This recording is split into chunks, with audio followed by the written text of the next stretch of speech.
हिंदू धर्म में देवउठनी एकादशी का बहुत महत्व है। इसे हर साल कार्तिक शुक्ल पक्ष की एकादशी को मनाया जाता है। ऐसा माना जाता है कि इस दिन भगवान विष्णु 4 महीने के योग निद्रा चातुर्मास से जागते हैं। इसे प्रबोधिनी एकादशी या देव उठनी एकादशी भी कहा जाता है। इसी दिन से शादी विवाह और अन्य शुभ कार्यों की शुरुआत होती है। कहानी के अनुसार एक बार माता लक्ष्मी ने भगवान विष्णु से पूछा कि आप 4 महीनों तक सोते क्यों हैं? भगवान विष्णु ने उन्हें बताया कि वे देवताओं की रक्षा और सृष्टि का संचालन करते हैं, जिससे उन्हें आराम की जरूरत होती है।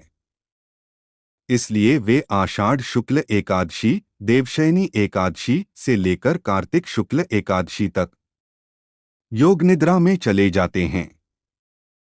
इस दौरान राक्षसों का प्रभाव बढ़ जाता है, लेकिन भगवान विष्णु के जागते ही फिर से संसार में शुभ कार्यों की शुरुआत हो जाती है। इसी कारण इस दिन को बहुत शुभ माना जाता है और लोग व्रत रखते हैं, पूजा करते हैं और तुलसी विवाह जैसे आयोजन भी करते हैं। एक राजा के राज्य में सभी लोग एकादशी का व्रत रखते थे। प्रजा तथा नौकर चाकरों से लेकर पशुओं तक को एकादशी के दिन अन्न नहीं दिया जाता था। एक दिन किसी दूसरे राज्य का एक व्यक्ति राजा के पास आकर बोला, महाराज, कृपा करके मुझे नौकरी पर रख लें।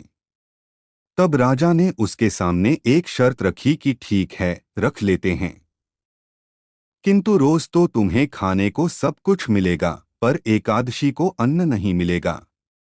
उस व्यक्ति ने उस समय हाँ कर ली। पर एकादशी के दिन जब उसे फलाहार का सामान दिया गया तो वह राजा के सामने जाकर गिड़गिड़ाने लगा, महाराज, इससे मेरा पेट नहीं भरेगा, मैं भूखा ही मर जाऊंगा, मुझे अन्न दे दो।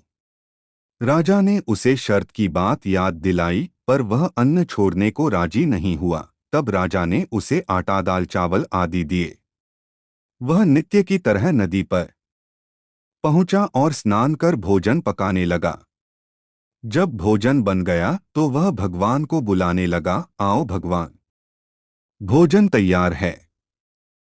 उसके बुलाने पर पीतांबर धारण किए भगवान चतुर्भुज रूप में आ पहुंचे तथा प्रेम से उसके साथ भोजन करने लगे। भोजनादि करके भगवान अंतर्धान हो गए तथा वह अपने काम पर चला गया।